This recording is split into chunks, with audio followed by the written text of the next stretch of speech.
July সনদকে unnecessary বলেছেন উনি, মনে হয় আননেসেসারি। আননেসেসারি। হুম হ্যাঁ, উনি বলেছেন জুলাই সনদকে নিয়ে যেটা হওয়ার এটা তো হয়ে গেছে, ওটা প্রতিপালন হবে, এইটাকে নিয়ে আননেসেসারি বিতর্ক করবার কোনো প্রয়োজন নেই। হুম হুম হুম হুম ঠিক আছে, এইটাকে একজন সংসদ সদস্য পয়েন্ট অফ অর্ডারে দাঁড়িয়েছেন, দেখুন, এবং হুম সেটা স্পিকার দিয়েছেন। নর্মালি স্পিকার, দুই স্পিকারই যেটা করেন সেটা হচ্ছে বিরোধী দলকে বোধহয় একটু প্রায়োরিটি দেয়, কারণ আজকে সংসদে আমিও 3বার পয়েন্ট অফ অর্ডারে দাঁড়িয়েছি, কারণ হুম ওনাদের একজন সংসদ সদস্য বলেছেন আহ, বক্তব্যের শেষে যে আমাদের এগুলার সংশোধনের জন্য আমাদের বিপ্লব হওয়া উচিত এবং সেই বিপ্লবে আপনাদের আমন্ত্রণ জানাচ্ছি। আমি তখন পয়েন্ট অফ অর্ডারে দাঁড়িয়েছিলাম, কারণ এটা খুবই, আমার মনে হয় যে একটা রাষ্ট্রদ্রোহীর মতো কথা আমার কাছে মনে হয়েছে। আমি কিন্তু আমাকে ফ্লোর দেননি। তো যাই হোক, তো এই কথাটা উনি খুব স্পষ্টতই বলেছেন। প্রথম কথা হচ্ছে যে এই যে আমরা দেখেছি 1971-এর পর, হ্যাঁ, ওই যে বললাম আমার বাবা রণাঙ্গনের মুক্তিযোদ্ধা হয়েও সার্টিফিকেট নিয়েছিলেন, নেননি। উনি 78-এ রিটায়ার্ড করেছেন, উনি মারা গেছেন 95 সালে। আমরা আমাদের বাড়ির অ্যাড্রেসে মুক্তিযুদ্ধের সার্টিফিকেট কুরিয়ার করা হয়েছে হুম 2014 সালে। সো আপনি বুঝতে পারতেছেন। আহ, অথচ আমরা দেখেছি মুক্তিযুদ্ধ নিয়ে কত রকমের ব্যবসা আমাদের এলাকাতে পর্যন্ত, এবং কত ভুয়া মুক্তিযোদ্ধা আমার চোখের সামনে। হুম এবং মজার বিষয় হচ্ছে যে আমাদের উপজেলাতে একটা মুক্তিযোদ্ধাদের নাম দিয়ে একটা তোরণ করা হয়েছে, ওখানেও আমার বাবার নামটা নেই।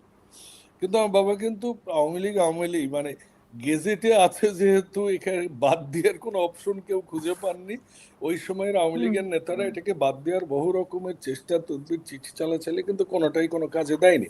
হাবিবা, তো হুম হুম ওই সময় আমরা দেখেছি যে মুক্তিযুদ্ধ নিয়ে মানুষ কি করেছে, এবং গত 17 বছরেও আমরা দেখেছি যে একটা হুম জিনিসকে তারা কিভাবে গ্লোরিফাই করে নিজেদের স্বার্থ উদ্ধারের চেষ্টা করেছে। ঠিক হুম একইভাবে আমরা দেখছি, আরে ভাই জুলাই, আমি নিজে শুধু না, আমার স্ত্রী পর্যন্ত, আমার হুম স্ত্রী সন্তান, আমরা দিনের পর দিন রাস্তায়, লাস্টের কয়েকদিন তো আমরা শহীদ মিনারে।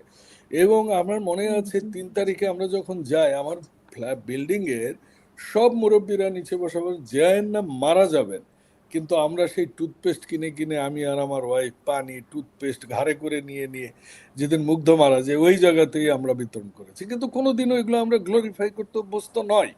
ওনারা যে কথাটা সবসময় বলেন যে আমাদের, দেখুন, বহু সংবাদ সম্মেলনে এবং জনাব তারেক রহমান বহুবার এই আন্দোলন নিয়ে কি করবে না করবে এসেছে। একবার আমাদের মহাসচিব যখন এটাকে তৎকালীন সরকার এই হুম আন্দোলনটাকে যখন বলছিল এটা বিরোধী দলের আন্দোলন, সেটাকে কৌশলগত কারণে যখন আমাদের মহাসচিব স্যার বললেন বিএনপির হুম নৈতিক সমর্থন আছে, কিন্তু ওনারা তো হুম আমাদেরকে আবার নির্দেশনা দিয়েছেন আপনারা মাঠে থাকেন, আমরা তো মাঠে ছিলাম। আপনি জানেন ওই হুম সময়ে ছাত্রদলের একটা ছেলে যার নাম সাজিদ বাবু, যিনি আমার বিভাগে ছাত্রদলের কমিটি গঠন করার দায়িত্বে ছিলেন, আমার হুম পক্ষে উনি কমিটি দেননি, কিন্তু এই ছেলেটাকে, আমার বিশ্ববিদ্যালয়ের ছোট ভাই, এই ছেলেটাকে যেভাবে মুগুর দিয়ে মারা হয়েছে আপনাদের মনে থাকার কথা। মুগুর দেশে মানে শিশ্রে শিশ্রে নিজেকে যাচ্ছিল, হামাগুড়ি দিয়ে যাচ্ছিল, মুগুর দিয়ে তাকে পেটানো হয়েছে। সেটা হুম এখন মানে অচল একটা লাইফ লিড করছে, সে ঘর থেকে বের হতে পারে না, স্ক্র্যাচ দিয়েও বের হতে পারে না। আমরা কিন্তু গ্লোরিফাই করিনি জনির ওয়াইফ প্রেগনেন্ট, ওই সময় ছাত্র নেতা জনিকে খুন করা হয়েছে।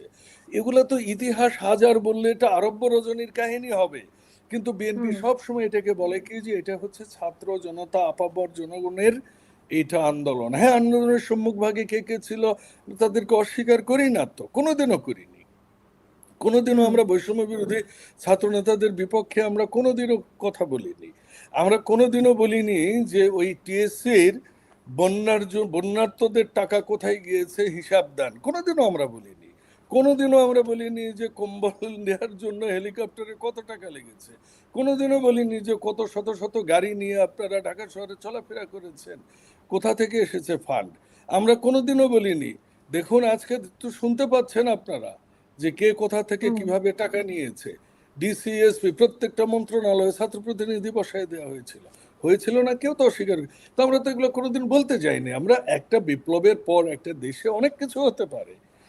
একটা এটা অভ্যুত্থানের পর, আমি শব্দটা উজ্জ্ব করে নিচ্ছি, এটা অভ্যুত্থানের পর একটা দেশে অনেক কিছু হতে পারে। হ্যাঁ, আপনি 69 অভ্যুত্থানের পর ছাত্র নেতারা ক্ষমতার অংশ হয়নি, আপনি 71-এর পর ছাত্র নেতারা ক্ষমতায় অধিষ্ঠিত হয়নি, পরবর্তী টাইমে এসেছে।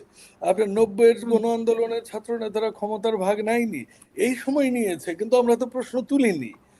এবং শুধু তাই নয়, দেখুন এনসিপি যেটা পরবর্তীতে গঠন হলো, এই এনসিপির ছাত্র নেতারা কিন্তু জুলাই অভ্যুত্থানের পর যে জুলাই সনদ গঠন করা হবে, তারা ছিলেন এখানে, অনেক প্রতিষ্ঠিত রাজনৈতিক দলের প্রতিনিধিত্ব কিন্তু ছিল না, আমরা সেটা মেনে নিয়েছি তাদেরকে। তারপর আমরা 8 মাস তাদের সাথে বসে একটা অভ্যুত্থানের পরবর্তী একটা রাজনৈতিক সমঝোতা করেছি, এটা সংসদের দক্ষিণ প্লাজায় সিগনেচার হয়েছে। আমরা বলছি এটা সম্পূর্ণভাবে পালন হবে, হচ্ছেও তো তাই। কোথায় সমস্যা হচ্ছে? দ্বিতীয় কথা হচ্ছে যে এখন এখন এখন সমস্যাটা কেউ কোথায়? এখন সমস্যাটা হচ্ছে যে দেশটাতে যারা গত 18 মাসে এসপি ডিসির রুমে বিনা পারমিশনে ঢুকতো, যারা থানা থেকে যে আসামি ছিনতাই করে নিয়ে আসতো, যারা ডিসি ট্রান্সফার করতো, ডিসির এসপি ট্রান্সফার করতো, যারা নিজেদের যত প্রকারের ক্ষমতার স্বাদ ভোগ করতো 18 মাসে, তারা সেই স্বাদটা পাচ্ছে না। তখন তারা কি করবে? তারা এই জুলাই জুলাই বলে এখন দেশটাকে অস্থিতিশীল করছে। সংসদ চলমান, আপনার কোন কথায় কোথায় বিএনপি নাই, কোথায় আপনাদের সাথে নাই, সেটা তো আপনারা স্পষ্ট করছেন না। আপনাদেরকে নিয়ে দেখুন 5 জন 10 জন নিয়ে কিন্তু বিদ্যুৎ বিষয়টার একটা কমিটি হয়েছে, আপনাদের সংসদে কথা বলতে দেয়া হচ্ছে। তাহলে আপনারা কিসের জন্য, কি আপনাদের সমস্যাটা কি? আপনারা তো উল্টা সরকারকে, এখন সরকারের মানে বিশ্বের যুদ্ধ, এখন সরকারের অর্থনৈতিক অবস্থা ভালো পায়নি সরকার, এখন সরকারের এগুলাতে আপনারা সহযোগিতা করবেন, বিকল্প প্রকল্প দিবেন, বিকল্প পথ দেখাবেন। আপনারা সরকার ভুল করলে সমালোচনা করবেন, সরকারের কাজের সমালোচনা করেন, কিন্তু আপনারা এই দেশ অস্থিতিশীল করার জন্য জুলাই জুলাই জুলাই বলে আপনারা চিৎকার করবেন, আর এটা নিয়ে একটা মানে ন্যায্য কথাকে অন্যায্য বলে আপনারা ওই যে মানে কানের মধ্যে ওঠে ওনার যে আমাকে কিছু, এরা বোধহয় না। তাহলে আপনারা কোথায় ছিলেন? আপনারা তো গুপ্ত ছিলেন। আপনার ছাত্র নেতারা তো এক সময় ছাত্রলীগের স্লোগান দিয়েছে, মিছিল করেছে, কমিটিতে ছিল।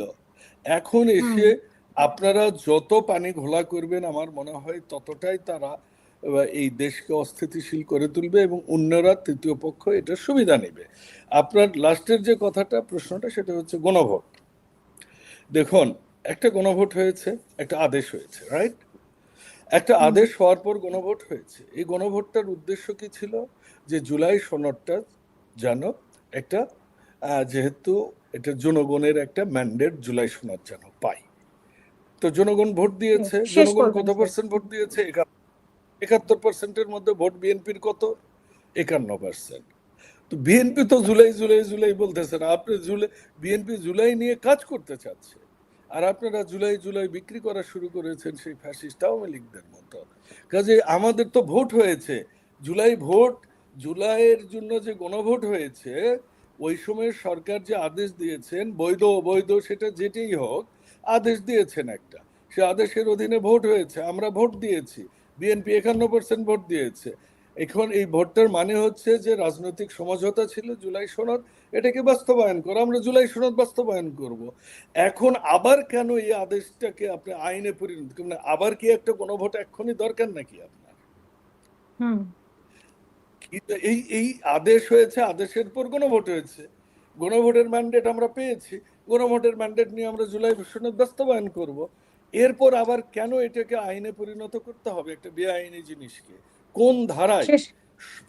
এখন যদি বলেন সংবিধান ছুঁড়ে ফেলেন, আরে ভাই, সংবিধানের অধীনে আপনারা শপথ নিলেন, সংবিধানের অধীনে আপনারা সবকিছু করলেন, সংবিধানের অধীনে আপনারা নির্বাচন করলেন, সংবিধানের অধীনে আপনারা ক্ষমতার ভাগ নিলেন, সংবিধানের অধীনে আপনারা বঙ্গভবনে যে শপথ নিলেন, এখন আপনারা আবার কি চাচ্ছেন?